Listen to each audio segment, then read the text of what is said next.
Bonsoir, bienvenue à l'Atelier Librairie, le livre voyageur animé par Fabienne Roch et moi-même, Bruno Lalonde. Nous sommes à Montréal le 2 avril 2021. Aujourd'hui, j'ai travaillé assez peu aujourd'hui, ce qui ne veut pas dire que j'en ai profité pour faire autre chose. J'en ai profité pour me balader et je suis allé à la grande bibliothèque. Ça faisait plus d'un an que je n'y étais pas retourné. J'adore aller à la grande bibliothèque. Mais il y avait très peu de gens, des gens, très très peu de gens. Il n'y avait pas l'achalandage habituel. Et on sentait une assez grande lourdeur dans l'atmosphère. J'en ai profité pour rapporter les livres que j'avais empruntés il y a un an, mais vu la situation pandémique, il n'y a pas, il n'y avait pas de pression pour rapporter les livres et évidemment aucun frais d'administration pour les retards. J'ai l'habitude de prendre des retards dans les emprunts des livres. Et ça ne me gêne pas de payer les frais de retard. Je juge que c'est ma petite participation supplémentaire aux affaires de la grande bibliothèque. Et, mais je ne peux pas ne pas aller à la grande bibliothèque sans déambuler dans les allées de livres. Mais là, il y avait dans les allées, parmi les rayonnages de livres, mais il n'y avait personne. Il n'y avait pas âme qui vive. C'était plutôt curieux. J'avais l'impression de me promener dans je ne vais pas dire une bibliothèque hantée, mais un lieu, un lieu déshabité. Euh, C'était très, très, très étrange. Je vais vous montrer quand même ce que j'ai emprunté. Ben oui, parce que je vais à la grande bibliothèque, j'emprunte des livres.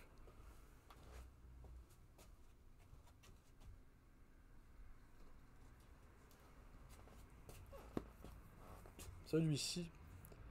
Il pleut des étoiles dans notre lit, 5 poètes du Grand Nord, mais je n'y ai pas trouvé ce que j'espérais. Je savais que c'était une anthologie avec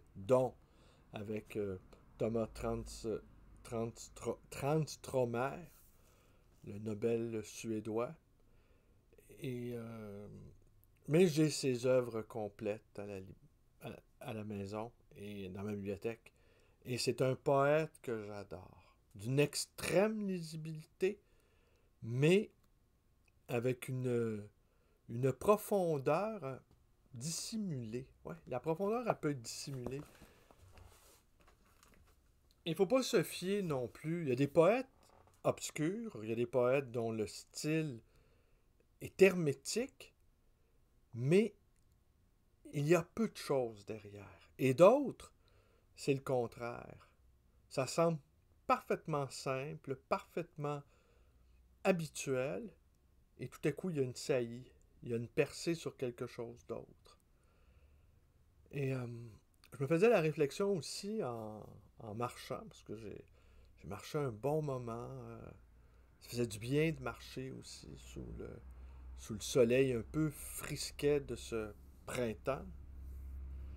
Et je me disais qu'il y avait des gens qui étaient pratiquement toujours dans l'essentiel. Mais être toujours dans l'essentiel, ça manque de sérieux aussi.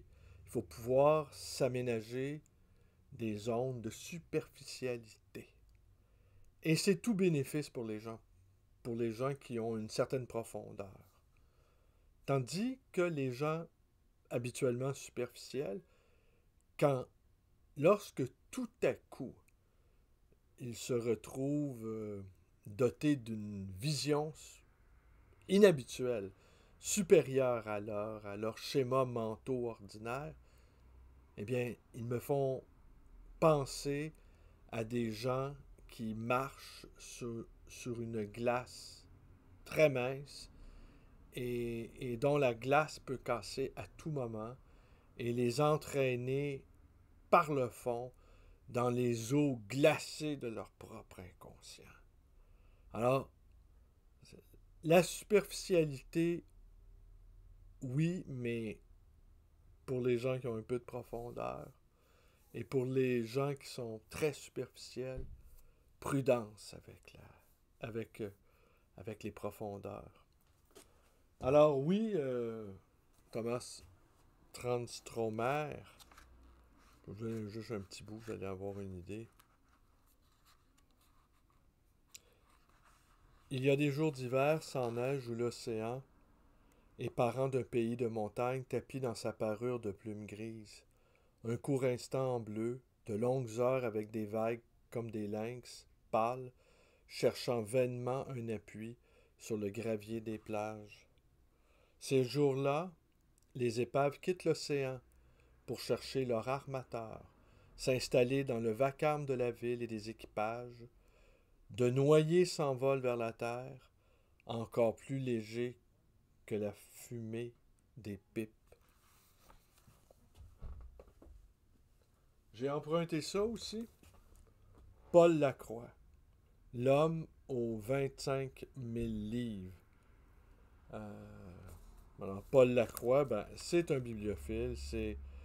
En fait, c'est le prince des bibliophiles. Il a écrit beaucoup de plaquettes aussi, spécialiste de Rabelais. J'ai quelques-unes. Ouais, est-ce qu'elle est à portée de main? Ouais, elle est à portée de main. Il était connu également sous le nom de le bibliophile Jacob. Spécialiste de Rabelais. Tenez, je vais aller vous chercher ça.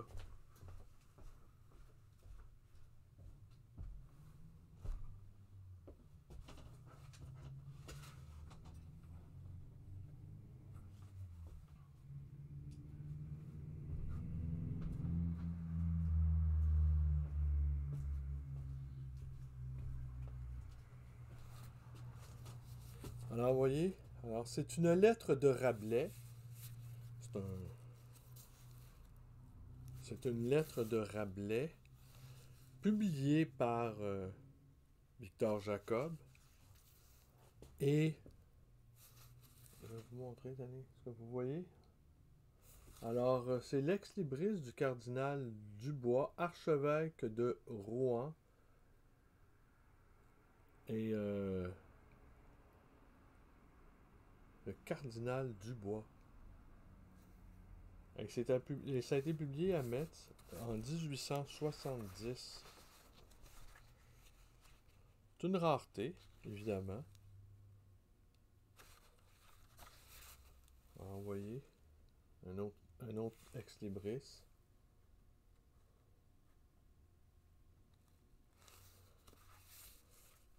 Alors, c'est une analyse d'une lettre, d'une seule lettre. Alors, juste ça fait partie des choses de la librairie. J'aime beaucoup Rabelais, comme nous tous, au fond. Alors, c'est l'analyse et comment cette lettre-là fut jugée par les divers experts à l'époque. Alors, pour vous donner une idée, là, alors l'homme aux 25 000 livres, je me suis senti un petit peu interpellé.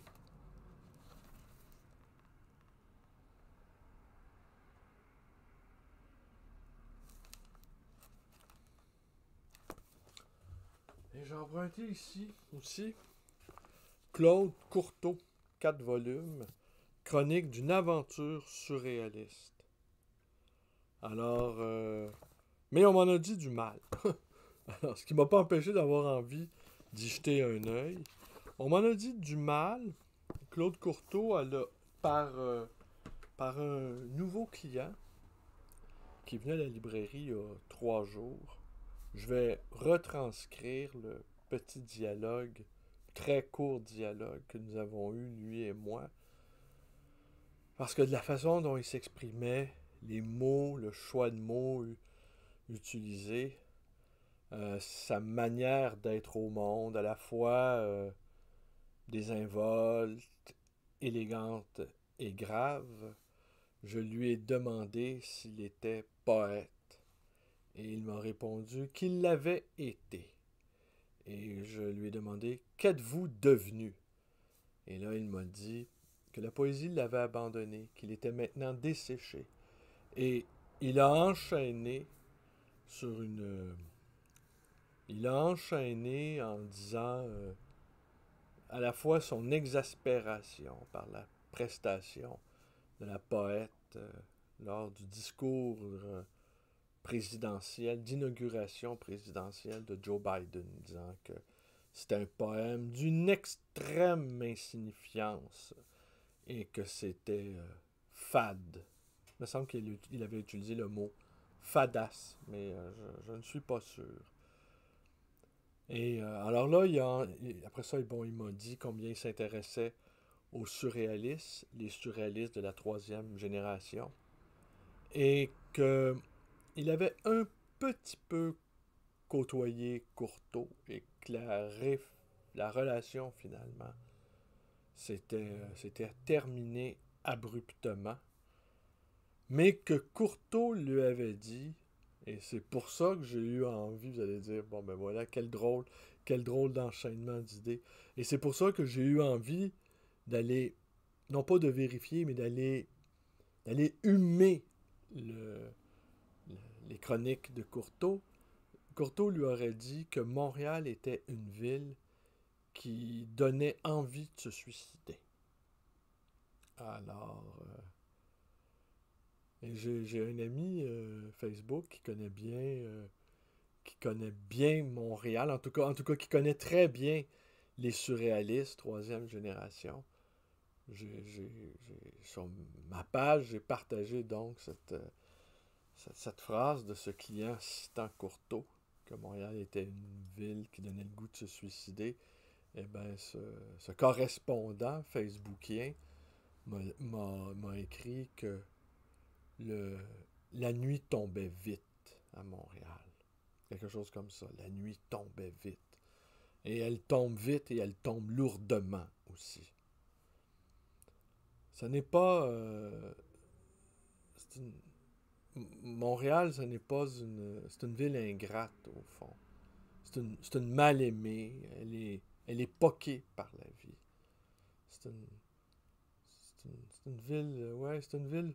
Elle a ses charmes, mais au fond, c'est une ville laide. C'est une ville laide qu'on traite avec un brin de mépris, un brin de désinvolture aussi. Alors, mais il m'a dit en plus, ce poète, cet ex-poète, que ben, c'était plutôt navrant, les chroniques de Courtauld. Alors, je sais pas, je vais en prendre un tome au hasard, tenez, le 2. Alors, ce qu'on y lit en quatrième de couverture, c'est que, bon, il est né à Paris, et en 39 rencontre Breton, en 64. C'est vraiment un surréaliste de la dernière heure, et appartient au mouvement surréaliste jusqu'à sa dissolution en 69 par Schuster. Schuster qui disait il y a le surréalisme éternel et il y a le surréalisme historique. Et il faisait la distinction. Et donc, puis Breton est né en 66, alors il l'a rencontré en 64, il l'a côtoyé pendant 2 ans, et puis Breton. Alors, c'est vraiment un surréaliste in extremis. Et ce qu'il annonçait, c'est que ces chroniques devaient être consacrées à l'écriture et au fond, ça fourmillerait de détails anecdotiques. Toujours selon mon interlocuteur, des détails plutôt insignifiants.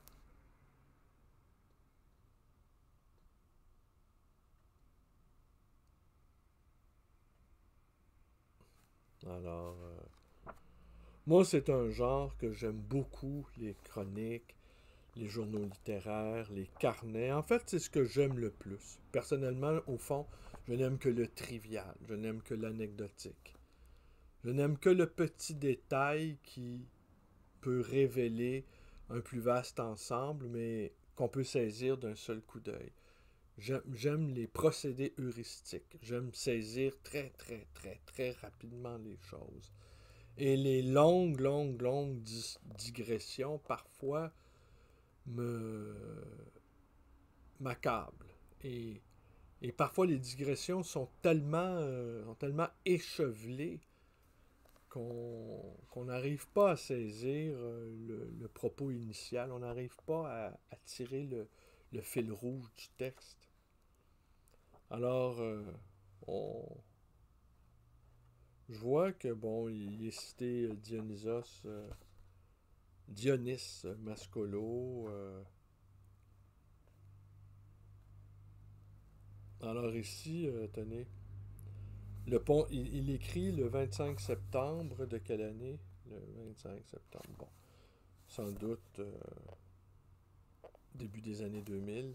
Il écrit donc le pont du Gard, que je n'avais jamais vu. Magnifique, vraiment saisissant, je songe à Stendhal et à Rousseau. Les Romains avaient-ils le sentiment de faire une œuvre d'art ou simplement un travail utilitaire? Question oiseuse. Ils n'établissaient pas ce clivage essentiellement bourgeois entre ce qui coûte cher, l'inutile, le beau, et ce qui est économiquement rentable et qui seul compte, même si c'est affreux. La société bourgeoise est de loin la plus abjecte de l'histoire. L'esclavagiste et la féodale n'exploitaient pas davantage le peuple, et elles possédaient au moins le goût. Oui, le pont du Gard. Le pont du Gard que j'ai eu le plaisir également de voir pour la première fois de ma vie il y a 5 ans. En mai, au début du mois de mai. Alors, pas de touristes, nous étions seuls. Nous étions vraiment seuls. Et après, on a escaladé une petite colline avec les oliviers vieux de plusieurs siècles. Et c'est vrai que la, la présence romaine dans l'Hérault, elle est assez extraordinaire. Peut-être je vais raconter ici, hein, pour rester dans le trivial et l'anecdotique, là où habitent les parents de Fabienne, c'est-à-dire à Nîmes. Ils ont retrouvé il y a quelques années une statue de Jules César parfaitement intacte qui est restée enclavée, euh, creusée dans le sol et enclavée autour de bâtiments locatifs et évidemment entourée d'une clôture pour ne pas être endommagé ou pire, pillé. Eh bien, le père de Fabienne et moi, nous sommes restés un long moment à admirer cette statue au fond d'un au fond d'un au fond d'un trou. Et pour un Nord-Américain, la présence des Romains, les Européens ne peuvent pas imaginer à quel point on perd pied devant cette espèce de choses incroyables qui remontent à l'Antiquité, qui est des objets de l'Antiquité, mais qui peuvent côtoyer des objets tout à fait modernes. Et les parents aussi vivent tout près de la reine de Nîmes. Alors c'est assez extraordinaire. J'ai assisté à 2 corridas, d'ailleurs.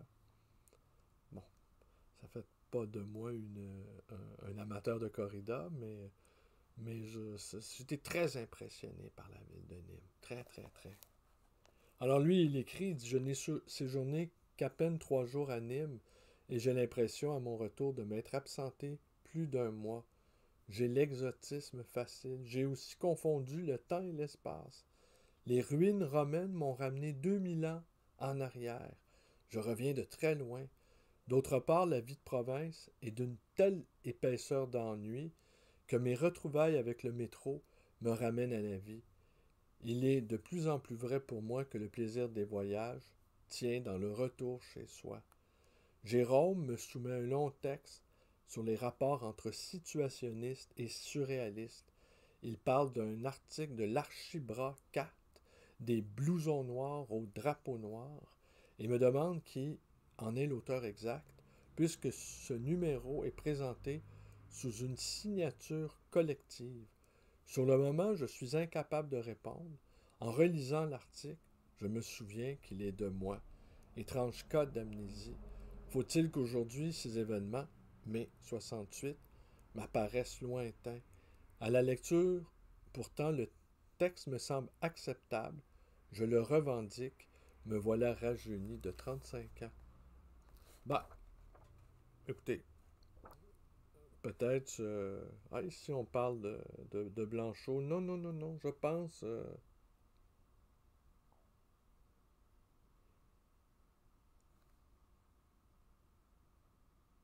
Alors, il en imposait, bon, ce qu'il dit de Blanchot puis de Jean Schuster, dont il était visiblement assez proche, Courteau.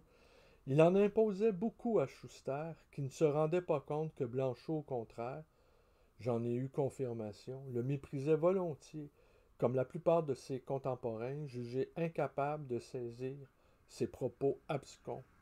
Il était très lié avec Mascolo, des intellectuels, pas des poètes, le parti des philosophes intéressés par la poésie, mais que la poésie délibérément ignore.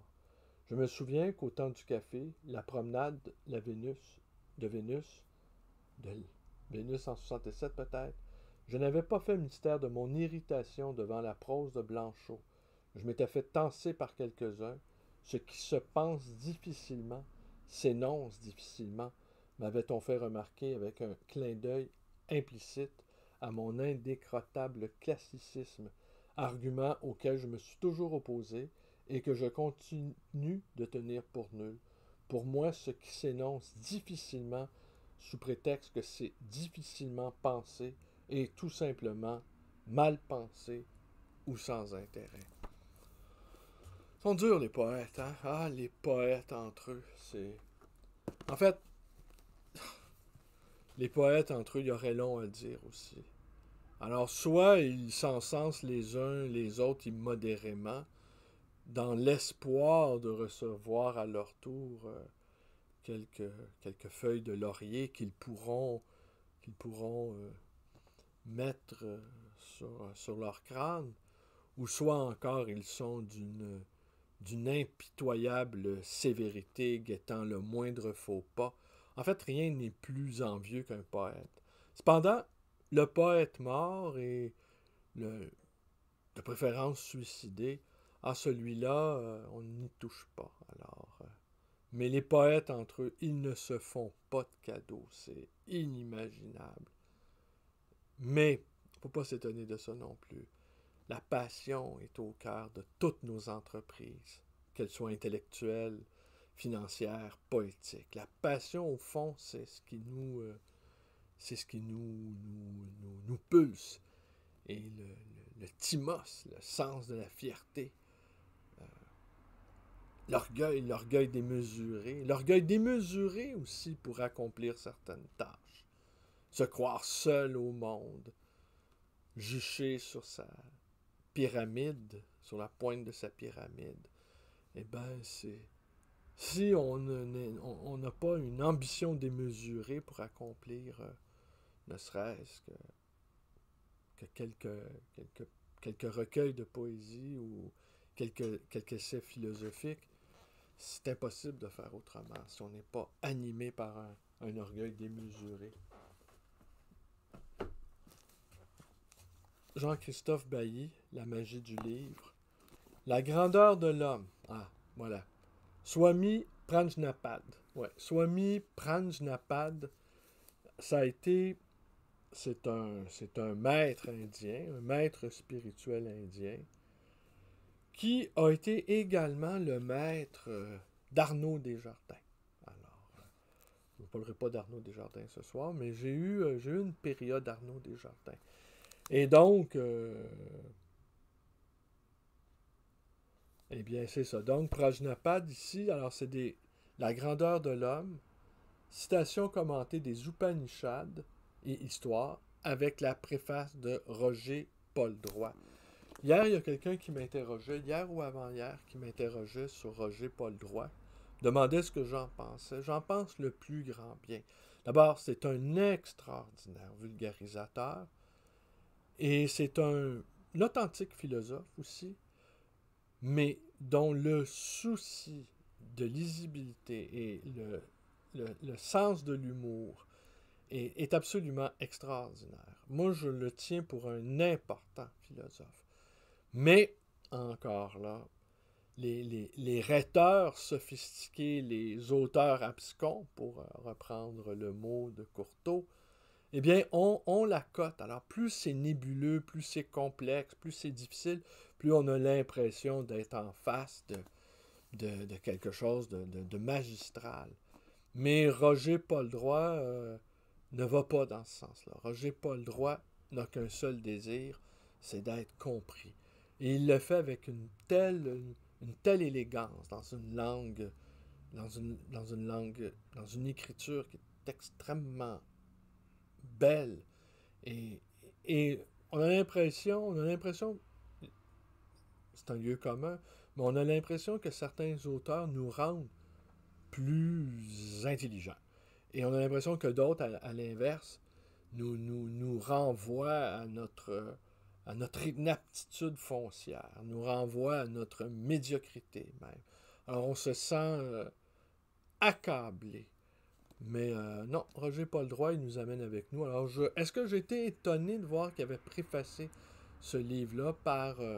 qui a été colligé, aussi, il faut le dire, qui a été colligé par Daniel Roumanoff, qui est un exégète de la pensée de Swami Prajnanpad. Et Prajnanpad, il y avait une formule, entre autres, que moi j'aime beaucoup, beaucoup, beaucoup.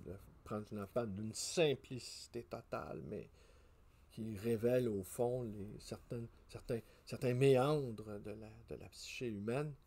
Love is a calculation. Alors, l'amour est un calcul. Et le besoin le plus profond, on peut aller très loin là-dedans, de l'être humain. On peut mettre à feu et à sang la planète, tellement ce besoin-là est profond. C'est le besoin d'être aimé. Alors, le besoin d'être aimé peut nous faire des choses extraordinaires, miraculeuses. Et le besoin d'être aimé aussi peut nous entraîner très loin, même dans la violence. Bon, ça peut être difficile à comprendre, mais une fois admis ce besoin-là d'être aimé, c'est quoi la meilleure manière de recevoir l'amour? Eh bien, c'est simple, c'est d'en donner. Donc, l'amour est toujours intéressé. Alors, on est toujours intéressé, mais on est intéressé, mais à partir de cette simple reconnaissance-là, qu'on a besoin d'être aimé. Imaginez un être humain qui n'a pas besoin d'être aimé. Alors là, on a affaire à quelqu'un à la limite psychotique ou psychopathe. Là. Mais le besoin d'être aimé, donc, alors voilà, le besoin d'être aimé pour recevoir de l'amour, il n'y a pas d'autre manière. Il n'y a pas d'autre manière, c'est d'en donner. Alors de là, le calcul, de là, l'amour is calculation. Alors, bon. Et il y a des formules comme ça, très toutes simples, d'une simplicité désarmante, mais qui, si on les développe, on peut s'apercevoir de la complexité à les appliquer. Et les crêtes peuvent être assez difficiles à appréhender. Alors voilà, alors celui-ci, il était exposé dans la section deuxième étage, sciences humaines. Et de loin, j'ai cru que c'était Foucault. Alors bon, j'ai encore un autre livre sur Foucault. Est-ce que c'est... Rapidement, j'ai pensé, est-ce que c'est celui où il parle qu'il a pris du LSD? Et puis après ça, ben non, c'est pas... C'est Prajnanpad. Et voilà. Et la préface de Roger Poldroy, sûrement, je vais la lire. Je sais pas. Peut-être, probablement, le livre, je vais le... Peut-être je vais le parcourir en vitesse parce que les Upanishads, hein, qui sont la tradition, qui appartiennent à la tradition indienne, védantique, il y en a plus de 100 000 commentaires du Veda. Alors, vous imaginez 100 000 et les Upanishads ont traité de tous les grands sujets métaphysiques. Je regrette assez souvent de ne pas être un savant, mais j'aurais aimé pouvoir lire le sanskrit. Et puis, ben bon, écoutez. Et celui-ci, d'Aimé Michel, qui était lui aussi en présentation, et très curieusement, lui, dans la section philosophie. Alors, Aimé Michel, L'Apocalypse molle, hein? Quel bon titre. Correspondance adressée à Bertrand Méhust de 1970 à 1990, précédée du Veilleur d'Armen par Bertrand Méhust, préface de Jacques Vallée, postface de Geneviève Beduneau et de Marie-Thérèse de Brosse. Marie-Thérèse de Brosse, qui est la grande spécialiste, en tout cas une des grandes spécialistes de René Guénon. Et hier encore, à la librairie, on en vit des choses hein, dans cette librairie-là. Il y a Patrick, je ne sais pas s'il écoute mes vidéos, mais bon, je l'aime pareil, même s'il n'écoute pas ça. Patrick me disait qu'il était en contact Facebook avec la fille de René Guénon. Et que la fille de René Guénon qui vit au Caire et qui a... René Guénon est mort à peine quelques années après la naissance de sa fille. Et que la fille de René Guénon a des enfants, une fille aussi. Alors, puis il est ami avec la fille. Alors, tout à coup, je me suis mis à rêver à René Guénon, à la fille de René Guénon qui vit au Caire. Et sur sa plateforme Facebook, alors elle écrit en français, évidemment, c'est sa langue de base. Et elle écrit aussi en arabe. Alors, et là, je trouvais, c'est donc intéressant. Et Jacques Vallée, ben, qui est Jacques Vallée? Eh bien, Jacques Vallée, c'est le grand spécialiste des ovnis, des ovnis en France.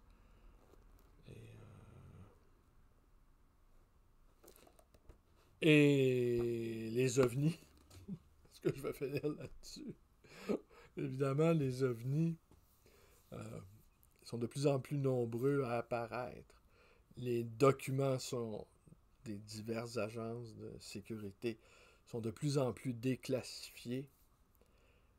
Et certains experts de la question des objets volants non identifiés jugent que les gouvernements déclassifient en tout parce que eh ben, on nous prépare tranquillement avec la rencontre. On nous prépare.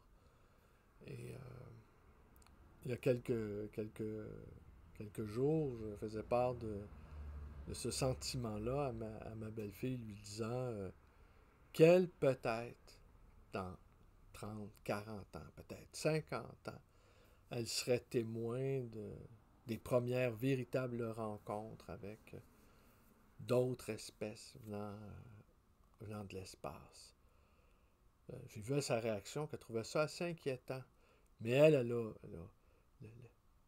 la culture de base qui s'accumule autour de cette question-là, me permet quand même de penser que cette possibilité de rencontre est de plus en plus présente dans les esprits.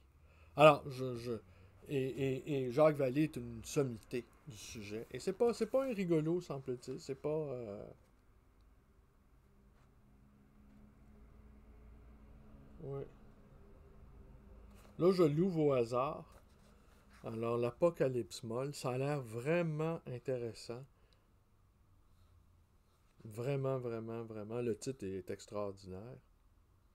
Alors, j'ouvre au hasard. Alors, il écrit Aimé Michel, le 28 août 1981, La loi de l'homme qui a vu l'homme. Moins de 40 ans après les fours crématoires, on peut expliquer que c'est une légende et être cru. Les rescapés qui vont en se raréfiant font figure de rêveurs et aussi de suspects. Ils auront bientôt disparu et le bon sens pourra enfin mettre au point la vérité reçue sur cette affaire. Ce processus est peut-être une loi principe de l'histoire. Le temps passant, le bon sens, alors c'est ici en majuscule le bon sens, en établit la version aseptisée, sitôt enterré l'homme qui a vu l'homme qui a vu. Corollaire, le fantastique peut intervenir dans l'histoire tout à fait impunément. Son intervention est gommée et renvoyée aux folkloristes, psychiatres et ethnologues dans le cadre des spéculations et statistiques sur les mentalités. C'est très curieux, ne trouvez-vous pas, que des esprits comme Sartre, Einstein, Shaw, Russell aient donné dans les superstitions de leur temps sur les fameux fours crématoires. Curieux, mais pas très intéressant, car banal. Le premier couillon frotté de Freud, c'est ça par cœur, ainsi que le pourquoi et le comment, la naissance, croissance, dépérissement, explication des rumeurs, n'est qu'un pont aux ânes de la psychiatrie collective. Ouais.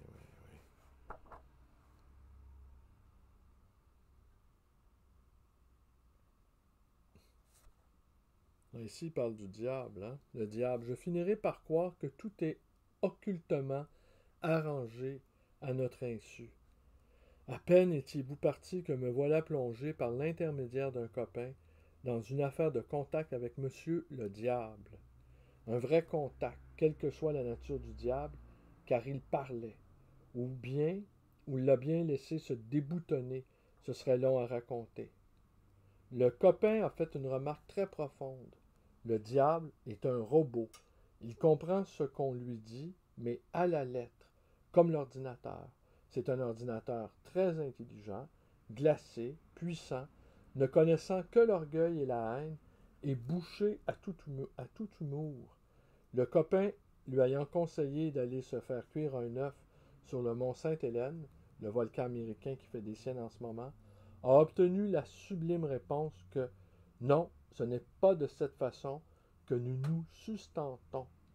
Tout con qu'il est, il peut presque tout sur nous si nous cédons à ce qu'il offre.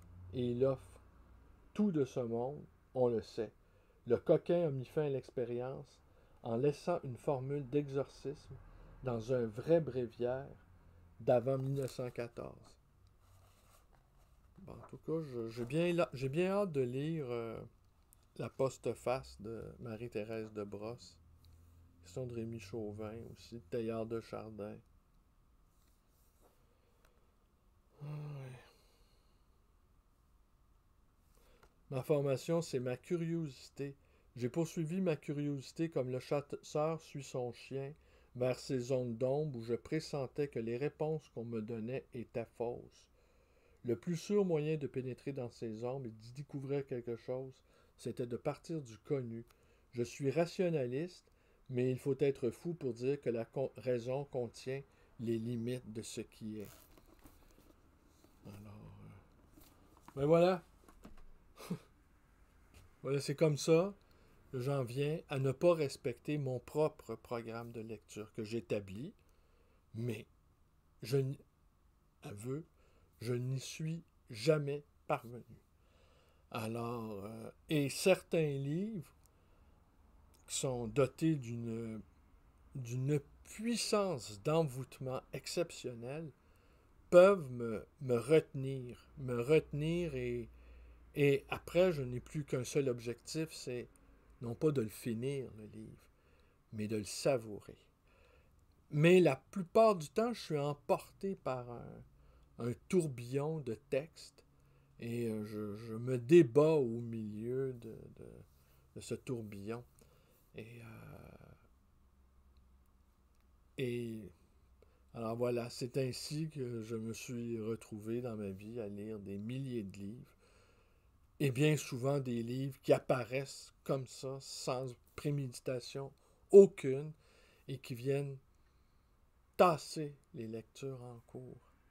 Mais cependant, bon an, mal an, je termine quand même une bonne centaine de livres par année. Avant, c'était plus, mais je ne faisais que cela, lire. Cette période de ma lointaine jeunesse où je lisais. Je lisais également, je lisais parce que je savais que je ne pouvais rien faire d'autre. Alors ça, c'est une autre histoire. Donc, je ne vous entretiendrai pas ce soir à la 40e minute. Merci. Bonne soirée à tous. Mais demain, par contre, ça, je n'y échapperai pas. Le Martineau, dont je vous ai parlé hier soir. Élutriation. Voilà, titre énigmatique. On essaiera de comprendre ce que ça veut dire. Merci et à demain.